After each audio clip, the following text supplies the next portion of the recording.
What's up everybody, Shawnee Sham Anime here, and in today's video we're going to be discussing One Piece chapter 997 titled Flames. One Piece chapter 997 was a crazy one, abysmal. I don't even know what to say. I don't even have the words to put into how awesome this chapter was. Oda just continues to do it. I know I missed chapters 995 and 996. I had some stuff going on. But now we're back, we're on pace. I'm hoping I can bring you some more One Piece content as the upcoming month comes through and we lead up to chapter 1000. But, as you know, make sure you like this video, comment your thoughts, and hit that red subscribe button down below. Let's get started.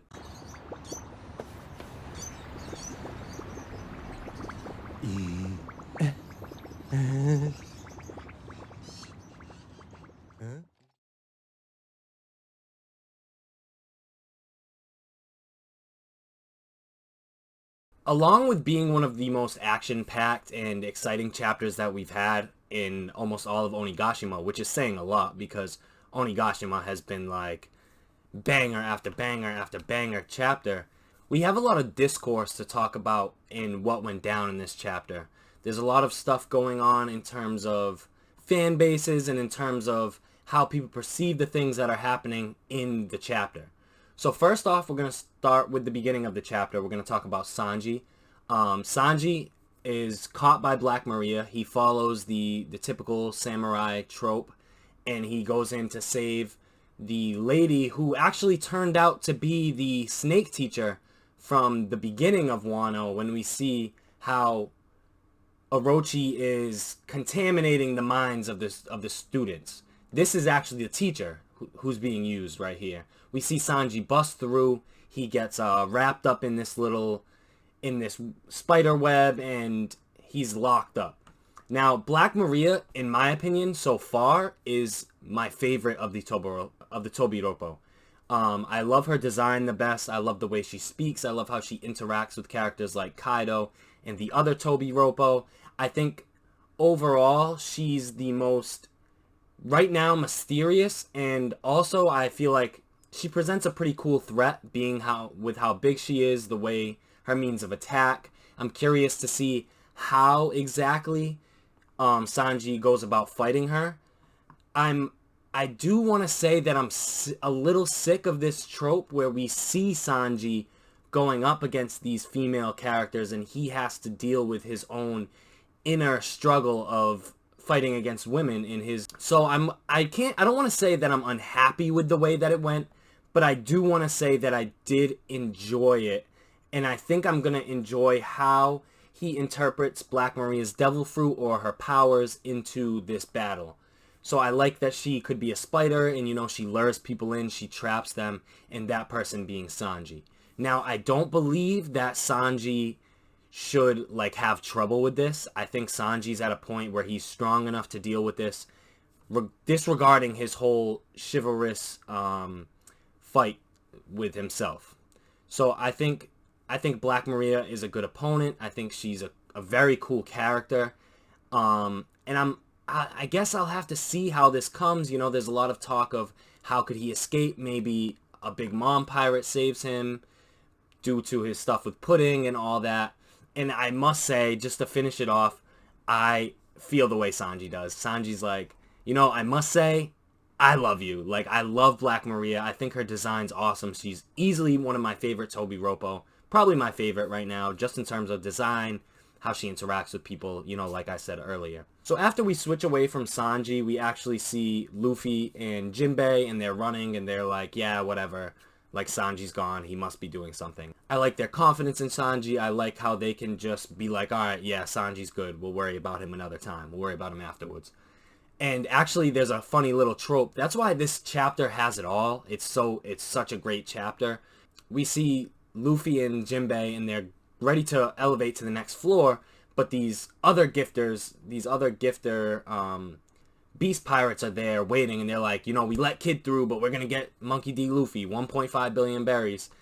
And it's just like, yeah, nah, these guys back from Udon are gonna and another, I said, another little clever joke. Oda uses a ladder to get by a snake. The old game Snakes and Ladders. So that was pretty cool, you know. They go up the ladder and they don't have to deal with these gifters, which, like I said a few weeks ago, these gifters are just going to be fodder. He's going to show off their designs, which have all been really cool and really funny. You know, I like how this snake one has the thing right here, and his legs are the snake. That's pretty cool.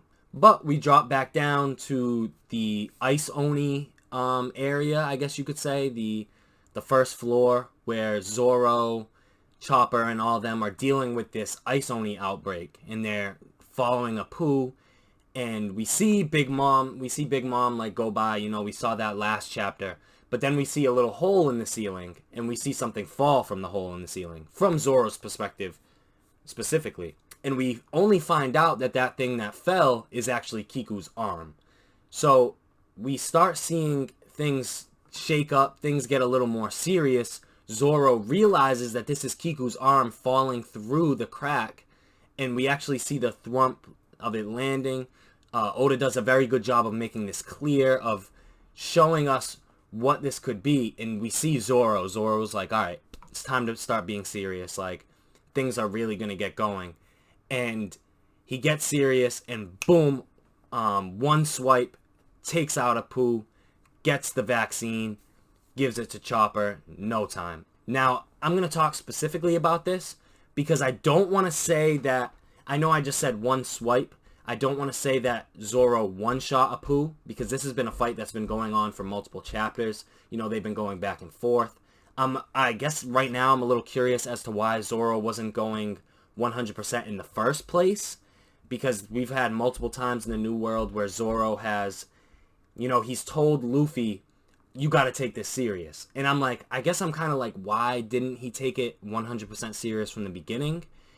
You know, I'm not sure. There's a lot of different things, a lot of different factors. So I wanted to look at this. I wanted to see what Zoro did, how he did it. You know, Shishi, I believe it's a Shishi Son Son, Lion's Heart. Takes him out, one swipe, she's it back. Great panel. You know, I love the way Zoro is depicted in these panels. He's depicted more like a Ronin, more like a swordsman, very sleek. I believe this is part of like Oda's way of showing that this is swift. This is something that he did like that. And he's a samurai, he's a swordsman, and I believe that's what Oda wanted to do with these panels. So he takes him out one shot. Like I said, I guess you could say this was a sneak attack. I don't want to say it's a sneak attack. You know, it's the heat of battle. They're all fighting back and forth. Apu has been known. We've seen them going 1-on-2. And I think this puts Zoro at a point where we can say that he's definitively stronger than at least 2 or 3 of the supernovas.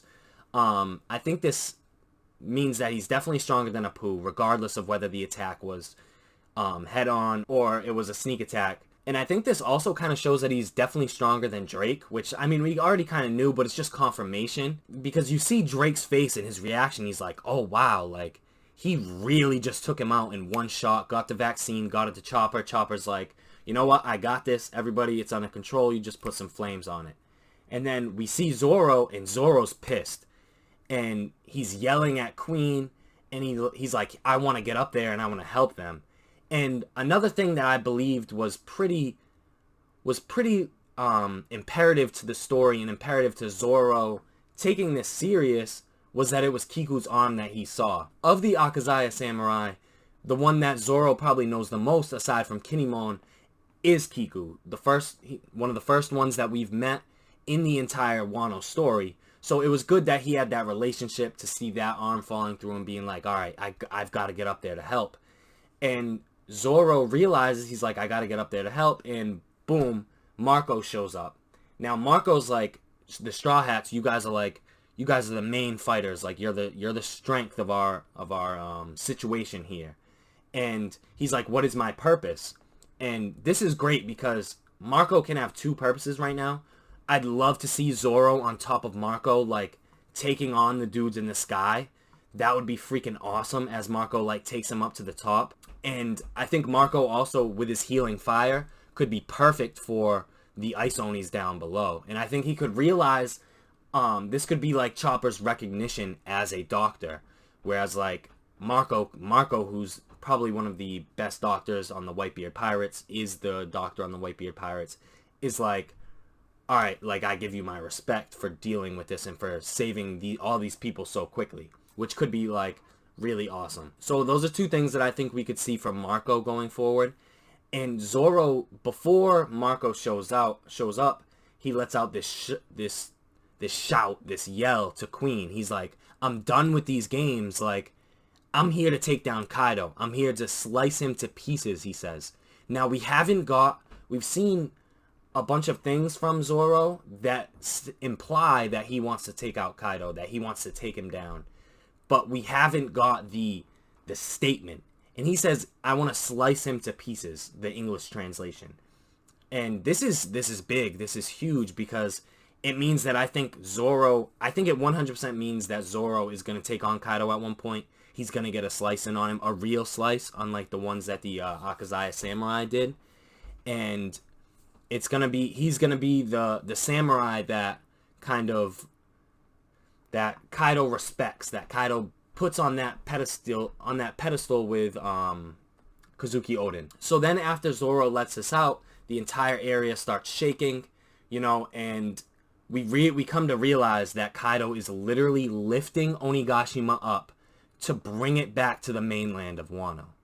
Kaido is using his fire, his cloud powers. I'm not sure how he uses it. I think the fire is putting the heat into the clouds are lifting it up, and he's moving this massive island in the air for what can only be considered as the strongest feat that we've seen so far in the entirety of the One Piece world. This is the biggest thing that we've ever seen from a single character. And it's even more amazing when you put it into scope. First of all, Oda is ambitious as all hell. We thought of the fact that Onigashima could move and could actually like possibly, get up or something like that. Like it might have been a person, it was a skull. But we were never expecting him to lift the island out of the sky, which is unbelievable. He's literally lifting an entire island. And I just want to talk about like how big Onigashima is. I don't know if you remember, but I believe it was in chapter 978 where we see Onigashima and we see the little boats in the corner. And Kaido is only a person who, he's big. Kaido's large. I'm not going to say that Kaido isn't large. But at most, he's the size of one of these ships. He's the size of one of these ships right here. And that is absurd to me that he's moving an island of this stature up in the air over to the entirety of Wano. Now, what this does for the story is it just adds a whole nother element. We're seeing Kaido take this island and move it, so they're going to have to drop it somewhere, which means he's going to drop it onto the Flower Capital. And that means the Straw Hats have to save all these people, which could also mean that Luffy and them are going to have to stop Kaido in front of all these people, making them the leaders, the saviors of Wano that these people can believe in. Maybe Momonosuke has a big moment up there. Maybe Yamato has a big moment up there. The implications on how things are going to play out in the next couple chapters are huge. Now, I also want to talk about, I think that this definitely means that the Akazaya Samurai are done for. I think there's maybe like one or two of them left, and if they are, they're not cutting it. They're pretty weak up there. Like, I think Kaido's really handled them up there.